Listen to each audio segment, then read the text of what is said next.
유일하신 하나님의 아들 우리 주 예수 그리스도를 믿습니다 라는 제목으로 함께 은혜 나누기를 원합니다. 여러분, 우리가 지난주 어떤 사도신경을 암송했습니까? 전능하사 천지를 만드신 창조주 하나님 아버지를 믿사오며, 이 고백에 담겨진 놀라운 은혜를 나눴습니다. 그래요, 우리 하나님이 어떤 분이십니까? 전능하신 하나님, 천지를 만드신 창조주 하나님, 그런 하나님이 우리의 어떤 하나님이에요? 아버지 하나님 되세요. 이 놀라운 은혜를 우리는 지난주 함께 나눴습니다. 오늘 우리가 함께 고백할 내용은 그 전능하신 하나님이 나를 위해서 무엇을 하셨는가? 이 질문에 대한 대답입니다. 여러분, 예수님을 아십니까? 그렇다면 예수님을 다 믿고 계십니까? 예수님에 대해서 알고 있지만, 예수님의 이야기를 들으면 감동으로 함께하지만, 정작 이 예수님을 나의 주, 나의 구원자로 고백하지 못하는 경우도 있다라는 거예요. 교회를 오래 다녀도, 말씀을 많이 들어도 예수님을 그저 정보로만 아는 분들이 많습니다. 그런데 오늘 사도신경은요, 이 신앙을 다시 한번 고백하게 만듭니다. 그 외아들 우리 주 예수 그리스도를 믿습니다.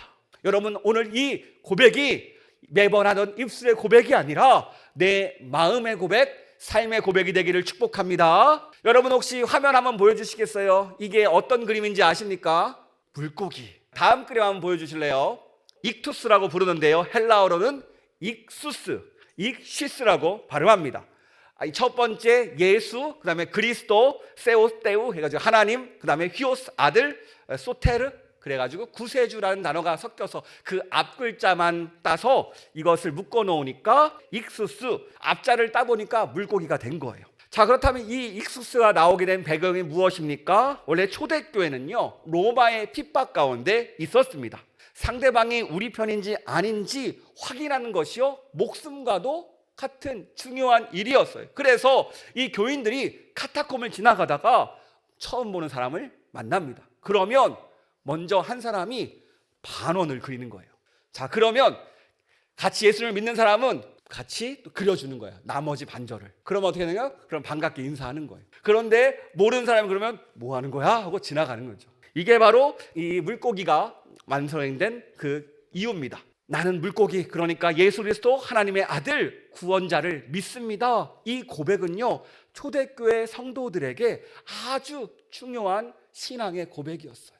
그렇다면 여러분, 우리는 어떻습니까? 우리는 예수님을 구원자로 믿으십니까? 정말로 믿으십니까? 우리가 보통 예수님만 유일한 구원자라고 이야기하지만, 다른 분들은 이렇게 이야기하는 분들도 있어요. 아니, 어떻게 구원이 교회만 있습니까? 다 모든 종교는 좋지 않습니까? 왜 너희 종교만 구원이 있다고 이야기하느냐? 왜 다른 종교를 인정하지 않느냐? 독선적이다 라고 이야기할 때도 있어요. 그래서 세상 사람들은요, 이 우리의 말들, 오직 하나님의 아들 예수 그리스도만이 구원자입니다, 구원에는 한 가지 길밖에 없습니다라는 고백을 믿지 못합니다. 어떤 이들은 또 손가락질합니다. 왜 굳이 이스라엘 종교를 믿느냐? 우리 것이 좋지 않냐? 신토불이 아니냐? 그러면서 이스라엘 신을 왜 믿냐고 물어요. 그래요, 우리가 예수님을 믿는 것은요, 외국 것이 좋아서 믿는 것이 아니라 오직 예수님만이 진리이기 때문입니다. 성경은요, 요한복음 14장 6절에서 이렇게 말합니다. 우리 같이 읽도록 하겠습니다. 시작. 내가 곧 길이요 진리요 생명이니 나로 말미암지 않고는 아버지께로 올 자가 없느니라. 분명히 성경은요, 예수님밖에 길이 없음을 알려줍니다. 사도신경은요, 우리가 몇 개의 고백으로 되어 있다고 했죠? 12개라고 이야기했어요. 그리고 그중 절반이 성자 되시는 예수님에 대한 고백입니다. 성부, 성자, 성령의 삼위일체 중에서 이 성자 예수님에 대한 내용이 압도적으로 많습니다. 그렇다면 왜 사도신경에는 이 성자 예수님에 대한 고백이 많을까요? 바로 첫 번째, 내가 그리스도인이라는 뜻이 어떤 뜻이죠? 내가 예수님을 믿는 사람입니다, 이 표현이기 때문이에요. 여러분, 전도할 때 보면 어떻게 전도하십니까? 하나님 믿으세요, 성령님 믿으세요라고 합니까? 아니면 뭐라고 해요? 예수님 믿으세요라고 이야기하죠. 그래서 기독교 신앙을 대표하는 것이 바로 예수님이라고 이야기하고 그리스도를 한자로 표현한 게 기독이잖아요. 그래서 기독교입니다. 두 번째, 이 사도신경이 형성되던 AD 2에서 6세기 교회에서 가장 큰 논쟁이 바로 성자 예수님에 대한 논쟁이었어요. 아마 이 시기에 하나님이나 성령님에 대한 논쟁이 컸으면 이 고백이 더 많았을 거예요. 그런데 당시에 예수님에 대한 논쟁이 가장 큰 이슈였습니다.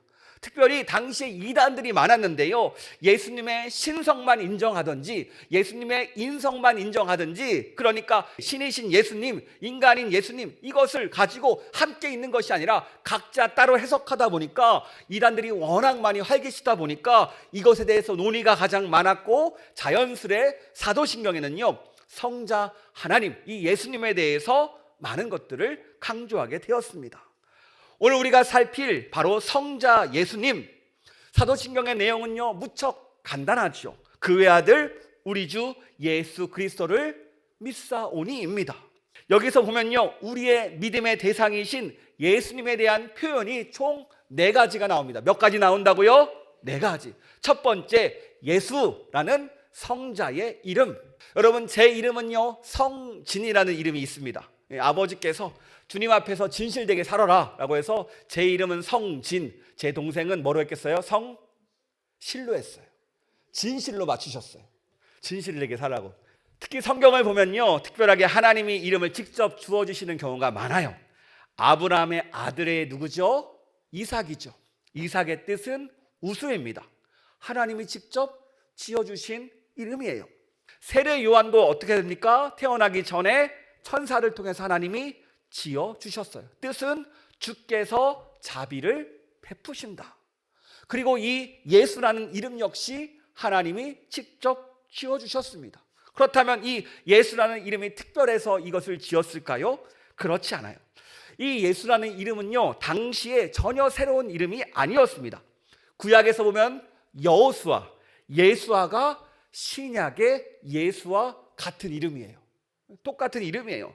그래서 신약에서도 우리가 아는 이 예수님 외에도 사도행전 13장 6절에 예수, 이런 이름이 또 나오고요, 바로 골로새서 4장 11절에 유수도의 다른 이름이 예수였습니다. 그러니까 당시 평범한 이름 중에 하나였어요. 여호수아 얼마나 이름 좋습니까? 그 이름을 따라 만들었으니까 얼마나 많은 비슷한 이름이 많았겠습니까? 그렇다면 하나님은요, 왜 성자 되신 하나님, 이 성자 하나님, 이 예수님을 왜 이름을 예수라고 했을까요? 바로 마태복음 1장 21절, 오늘 본문에 나오죠. 우리 다시 한번 읽도록 하겠습니다. 아들을 낳으니 이름을 예수라 하라. 이는 그가 자기 백성을 그들의 죄에서 구원할 자이심이라. 그래요. 예수님의 이름 뜻, 하나님이 구원하신다. 이 이름 뜻 때문에 이렇게 지었어요. 그래서 이에 대한 설명이 하이델베르크 요리문답 제29번에 잘 나와 있습니다. 우리 화면 잠깐 보여주실래요? 이제 하이델베르크 요리문답이 1563년에 만들어졌는데요, 개신교에서 가장 영향력 있는 신앙 고백서 중에 하나입니다. 질문이 나와요. 왜 하나님의 아들 예수, 즉 구원자로 불립니까? 답이 뭐예요? 왜냐하면 그는 우리를 우리의 죄로부터 구원해 주시기 때문입니다. 그러므로 다른 데서 구원을 추구하거나 찾을 수 없습니다. 이 고백이 동일한 고백입니다. 우리를 구원할 수 있는 이 오직 예수님밖에 없습니다. 이것을 확실하게 이야기하고 있어요. 하나님은요, 이 땅 가운데 죄악 속에서 죽어가는 우리를 구원하기 위해서 이 땅에 예수님을 보내셨고, 그분의 이름 자체가 구원자이라는 거예요. 이것이 바로 우리 신앙생활 가운데 절대적으로 중요합니다. 우리가 디모데전서 2장 4절 5절을요 쉬운 번역으로 보면 아주 이해하기 쉽습니다. 우리 같이 읽도록 하겠습니다. 시작. 하나님께서는 모든 사람이 구원을 받기를 원하십니다. 또한 모든 사람이 진리를 알기를 원하십니다. 하나님은 오직 한 분이십니다. 하나님께 나아갈 수 있는 방법도 한 가지뿐으로 오직 예수 그리스도를 통해서만 가능합니다. 이것을 위해서 예수 그리스도께서는 사람의 몸으로 이 땅에 오셨습니다. 아멘. 그렇습니다. 다른 이름으로는요, 우리가 구원받을 수 없습니다. 이것을 믿으십니까? 오직 예수님만을 통해서 그 길밖에 없다라는 거예요. 한 길밖에 없습니다. 여기서 잠깐 우리가 하나 짚고 넘어가야 돼요. 여러분 혹시 이런 질문 던져보지 않았습니까? 복음을 한 번도 듣지 못한 사람들, 그들은 어떻게 되었을까? 구원을 받았을까? 구원받지 않았을까? 이 질문은요, 많은 이들이 마음속으로 품고 있던 질문입니다. 특히 우리의 조상들, 특히 복음이 전해지지 않은 시대와 지역을 생각해 보면요, 이 질문을 피할 수 없습니다. 그런데 성경은요, 하나님을 불공평한 분으로 묘사하지 않아요. 사도 바울은요, 로마서에서 이렇게 말합니다. 우리 로마서 2장 14절 15절 말씀 같이 읽도록 하겠습니다. 시작. 율법 없는 본성으로 율법의 일을 행할 때에는 이 사람은 율법이 없어도 자기가 자기에게 율법이 되나니 이런 이들은 그 양심이 증거가 되어 그 생각들이 서로 혹은 고발하며 혹은 변명하며 그 마음에 새긴 율법의 행위를 나타내느니라. 이게 바로 양심에 대한 설명인데요, 하나님께서 모든 인간의 마음에 심어둔 내면의 빛, 양심입니다. 이 복음이라는 태양이 떠오르기 전에는요, 하나님은 우리에게 양심 그리고 자연, 이러한 일반 은총들을 통해서 사람들을 그냥 내버려 두지 않았어요.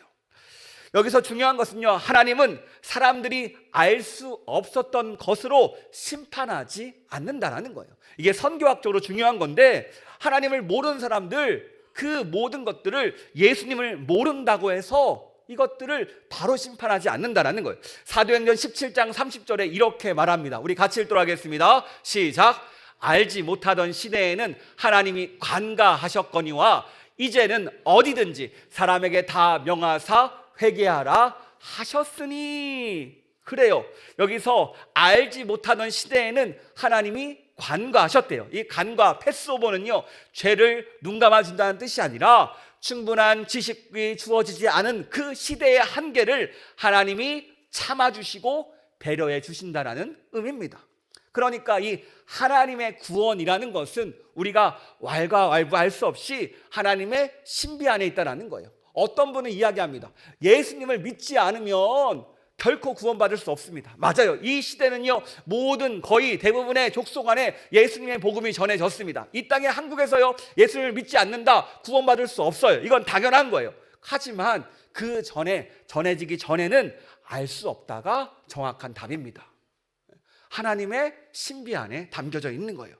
왜냐하면 이 질문이 두 번째 질문으로 넘어가요. 구약의 사람들은 예수님을 몰랐어요. 구원받았을까요?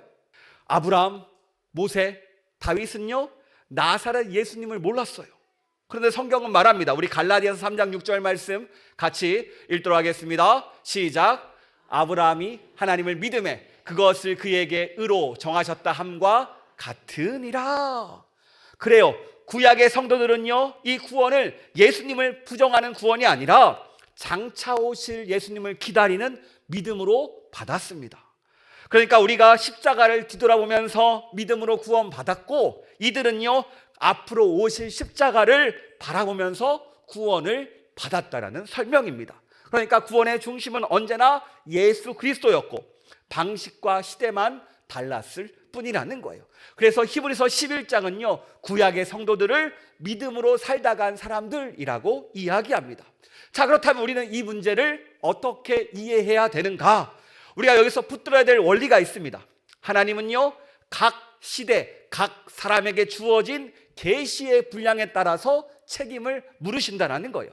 예수님께서도 이렇게 말씀하시죠. 우리 누가복음 12장 48절 말씀 같이 읽도록 하겠습니다. 시작. 맞을 일을 행한 종은 적게 맞으리라. 무릎 많이 받는 자에게는 많이 요구할 것이요, 많이 받는 자에게는 많이 달라 할 것이라. 그래요, 우리가 정리해 보면요, 복음을 분명히 들은 우리에게는요, 예수 그리스도에 대한 그 믿음, 분명한 책임이 있습니다. 들었기 때문에 우리가 듣지 않았을 뿐이에요. 흘려들어서. 구약의 성도들은요, 율법과 약속 안에서 믿음으로 응답했어요. 또 복음을 들을 기회조차 없었던 이들은요, 하나님께서 그들의 양심과 마음의 중심을 보시고 하나님께서 판단하셔서 구원받을 것인가 아닐 건가를 구분하셨어요. 저는 이 말씀을 묵상하다 보니까 어쩌면 우리가 가장 축복받은 시대 같아요. 왜냐하면 그만큼 복음이 없던 시대는 얼마나 더 큰 좁은 문이었겠습니까? 오직 예수님만 믿으면 되는데 믿지 못해서 더 어려운 시대를 살았어요. 그리고 우리 하나님이 어떤 분인지 아시죠? 우리보다 의로우시고 자비로우시며 우리를 사랑하시는 분이 하나님이심을 기억하는 우리에게 되기를 축복합니다. 그러므로 우리의 고백은 확실해요. 이 시대의 고백은 변하지 않습니다. 주님, 저에게는 예수님 외에는 다른 길이 없습니다. 저는 이것을 믿습니다. 이 고백만이 우리를 구원할 수 있는 우리의 신앙의 고백입니다. 이것을 믿는 우리가 되기를 축복합니다. 두 번째, 그리스도라는 성자의 직분이 있어요. 그리스도는 무엇입니까? 헬라어로 크리스토스, 히브리로 번역하면 메시아, 마시아라고 하죠. 우리 요한복음 1장 41절 말씀 같이 읽도록 하겠습니다. 시작. 그가 먼저 자기의 형제 시몬을 찾아 말하되 우리가 메시아를 만났다 하고, 메시아는 번역하면 그리스도라 그래요. 히브리어로 메시아는 기름을 붓다, 마샤의의 명사형으로 기름 부음을 받은 자라는 뜻입니다. 이 구약시대의 왕과 선지자와 이 제사장은요, 기름을 부어서 특별히 세웠어요. 그래서 구약에서 기름 부은 왕과 제사장과 선지자는요, 신약에 오실 메시아를 미리 보여주는 모형이었습니다. 그리스도의 모형이었어요. 그러니까 이 신약에 오신 예수님은 세 가지 직분, 왕과 제사장과 선지자라는 이 직분을 모두 가지신 분이었어요. 먼저 예수님은요, 구원자로서 온 백성의 죄를 해방하신 분이죠. 그래서 이스라엘 백성들은요, 그리스도를 메시아, 즉 기름 부은 자라고 그를 기대하면서 학수고대했습니다. 세례 요한이 특별히 말씀을 선포할 때 사람들이 묻습니다. 당신이 메시아입니까? 우리가 기다렸던 메시아입니까? 묻지만 어때요? 세례 요한은 아니라고 대답했죠. 장차 오실 리가 있다라고 이야기합니다. 이런 상황 속에서 예수님께서 가이사랴 빌립보 지방에서 제자들에게 물으십니다. 그 가이사랴 빌립보 지방은요, 정말 화려한 도시였어요. 그 화려한 불빛 아래서 다시 한번 제자들에게 물어요. 너희는 나를 누구라 하느냐? 촌 사람이 막 서울 중심가 가서 막 눈을 두리번거리고 있는데 그때 갑자기 묻는 거예요. 그때 베드로가 아주 귀한 고백을 하죠. 우리 마태복음 16장 16절 말씀 같이 읽도록 하겠습니다. 시작. 시몬 베드로가 대답하여 이르되 주는 그리스도시요 살아계신 하나님의 아들이시니이다. 아멘. 예수님이 기다렸던 답변이 베드로의 입에서 나옵니다. 이 고백대로 예수님은요, 제사장으로서 우리를 구원하기 위해서 자신의 몸을 직접 희생제물로 드리세요.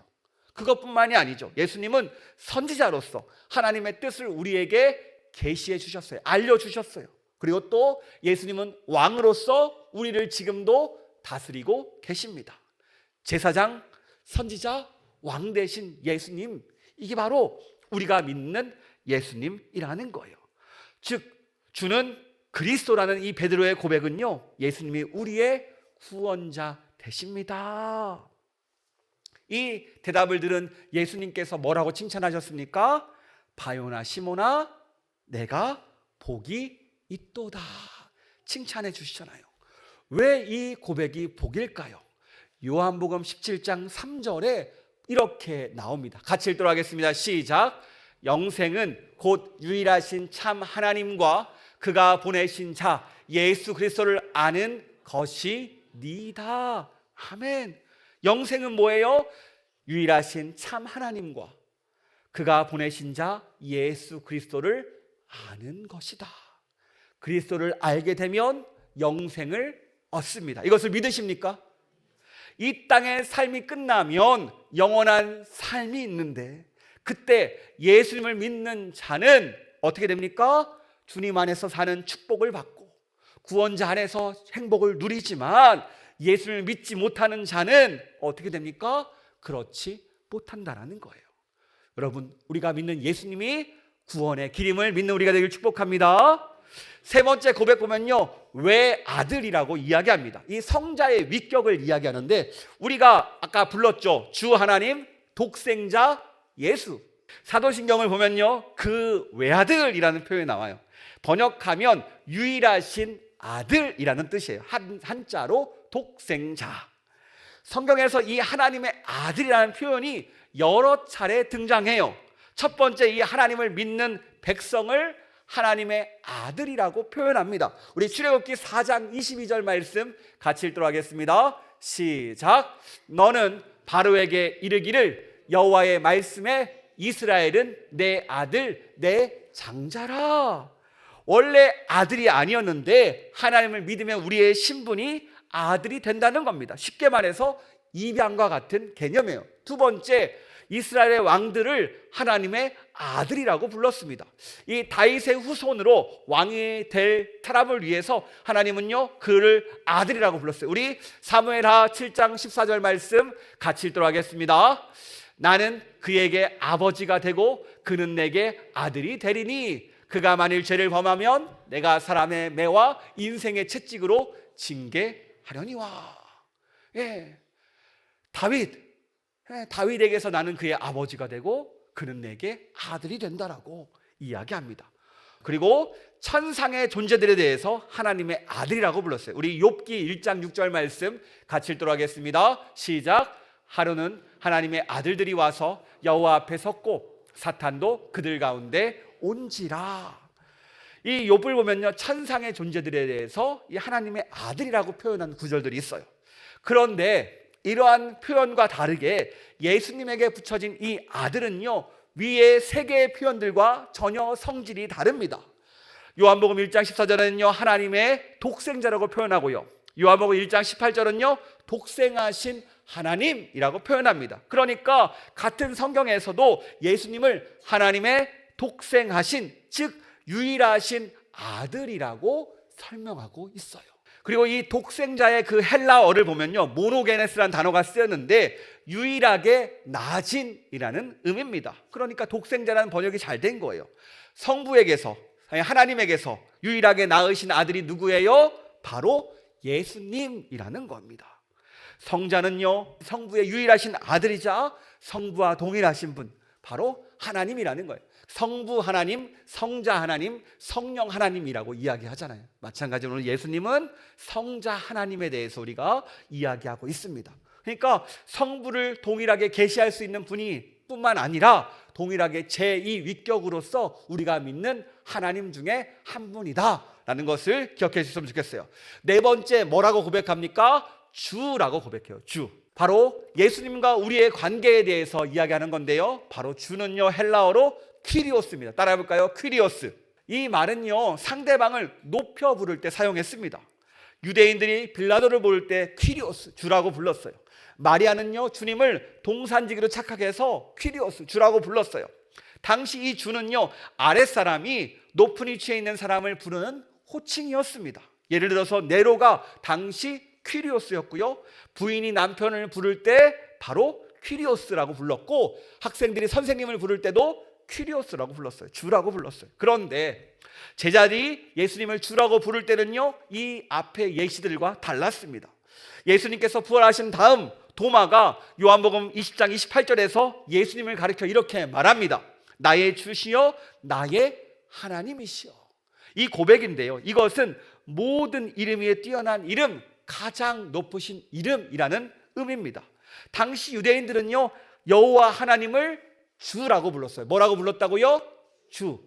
하나님을 주라고 불렀어요. 자, 우리가 예배 시간에 예수님을 주님이라고 부르는 것은요 바로 예수님을 하나님이라고 부르는 표현입니다. 하나님 하나님, 하나님 예수님, 하나님 성령님 이렇게 있잖아요. 우리 주일학교 수련 낮췄어요. 그러면 주님은 뭐라고요? 하나님 예수님. 그래요. 이 고백이 바로 고백입니다. 예수님이 우리의 주인이시며 우리는 주님의 종입니다 라는 이 성자 예수님과 제자들과의 관계에서 주님이시라고 계속 고백이 나와요. 그래서 우리는 주님께 속한 자이고 그의 종들이라는 뜻이기도 합니다. 이 주는요 낮은 자들이 그 주인에게 부르는 고백이었잖아요. 마찬가지로 우리가 하나님께 속합니다. 내 평생에 다른 것을 따르지 않고 오직 예수님만 섬기겠습니다, 나의 주님만 섬기겠습니다라는 고백입니다. 이게 바로 그 외아들 우리 주 예수 그리스도를 믿사오니라는 표현이에요. 어떤 목사님이요 미국 집회를 인도하러 갔는데 한 교인의 가정에 초대를 받았어요. 이번 근데 동행하는 가운데 한 집사님이 이렇게 요청합니다. 목사님, 이번에 이분이 꼭 예수님을 영접할 수 있도록 도와주세요. 아직 예수님을 모르는 분입니다. 신방을 요청했어요. 아니, 강사 목사님을 집에 초대할 정도인데 예수님을 영접하지 못했다니까 이해가 안 됐습니다. 그런데 놀랍게도 집에 가보니까 집에 곳곳에 성경책을 비롯해서 신앙서적이 가득했어요. 그리고 유명하신 목사님과 찍은 사진들이 쫙 거실 한복에 가득했습니다. 그러면서 이분이 얘기해요. 목사님, 저는 매일 아침 6시부터 7시까지 이 방에서 하나님의 말씀을 읽으면서 경건의 시간을 갖습니다. 얼마나 대단합니까? 매일매일 하나님과 영적 교제를 나눠요. 그런데 이분이 그 다음에 이런 말을 합니다. 그런데 목사님, 저는 아직 예수님을 모릅니다. 아무리 애를 써도 믿어지지 않습니다. 저에게 물질이 있고 학식이 있는데도 예수님을 믿을 수가 없습니다. 어떻게 해야 합니까? 이분의 질문이에요. 여러분, 이런 일들은요, 충분히 일어날 수 있습니다. 우리가 교회를 다니지만 여전히 예수님을 믿지 못하는 분들도 있습니다. 우리가 매일 예배 드리지만 많은 곳에서 그저 교회만 왔다 가는 것이 신앙생활이라고 착각할 때가 있어요. 그래, 예수님이 분명히 유명한 분인 건 알겠는데 내가 믿지 못하면 우리가 어떻게 됩니까? 이 교회에서 신앙생활이 아니게 된다는 거예요. 우리가 영생도 얻을 수 없고요, 이 교회에 나오는 이유를 잊어버린다는 거예요. 여러분, 혹시 내가 예수님을 유명한 사람으로 알고 있는데 내 마음속으로 고백하지 못하는 분들이 있습니까? 그렇다면 여러분, 이 시간 고백하는 시간 되기를 축복합니다. 여러분, 성경의 인물 중에서요, 예수님을 잘 몰랐던 사람이 있어요. 이분이 누구냐면요, 무려 예수님과 3년 동안 같은 시간을 보냈습니다.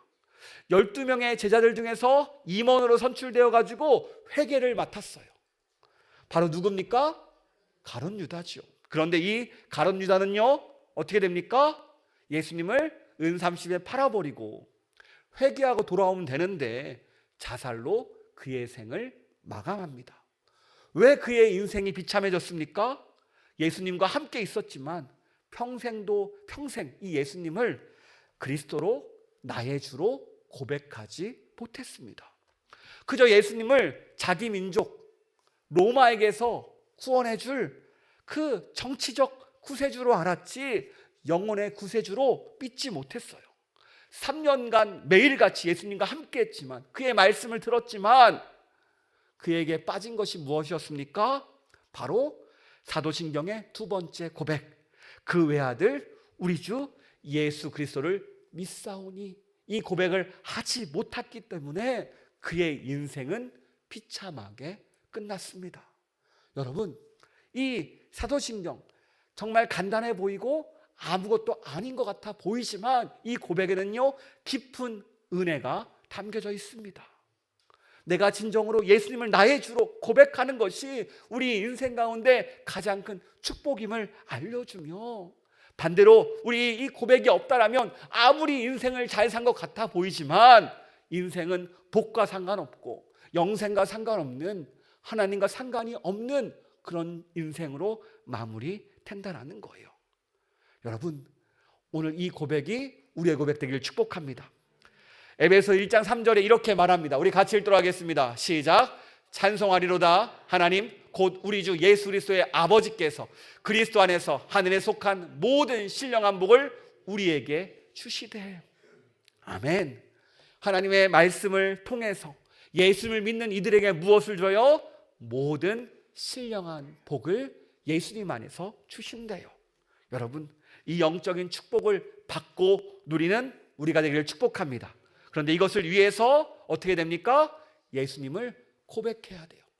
제가 얼마 전에 인터넷을 보니까요, 어떤 45세 남성이 평생 돈을 열심히 모았대요. 그래서 집, 주식, 현금 합쳐서 100억 정도 자산을 모았다고 자랑합니다. 또 어떤 분은요, 한 청년이 서울대를 비롯해서 의대 6군데를 합격했습니다라고 자랑하며 나오더라고요. 여러분 어때요? 이런 것들이 부러우십니까? 아닙니다, 여러분. 세상의 복은 잠깐입니다. 하지만 우리가 받은 신령한 복은 영원하다라는 거예요. 우리가 항상 얘기하죠. 이 땅에 올 때는 순서가 있었지만 갈 때는 순서가 없다라는 거예요. 우리는 항상 하나님 앞에 섰을 때 어떤 말을 해야 될지 준비하며 오늘 하루 최선을 다해가는 사람들이에요. 그래서 가족들과 오늘 최선을 다해서 사랑하시고 축복하시고 좋은 말 하시고 사랑하시고 계속 여러분 싸우고 주님 앞에서 가면 얼마나 속상하겠어요. 화해를 못했는데 눈 떴는데 주님 앞이에요. 여러분 오늘 하루하루 맡겨진 것들에 성실하고 충실하는 우리가 되길 축복합니다. 그럴 때 하나님께서 우리의 삶과 우리의 모든 인생 가운데 역사할 줄 믿습니다. 이 놀라운 은혜를 경험하는 우리가 되길 축복합니다.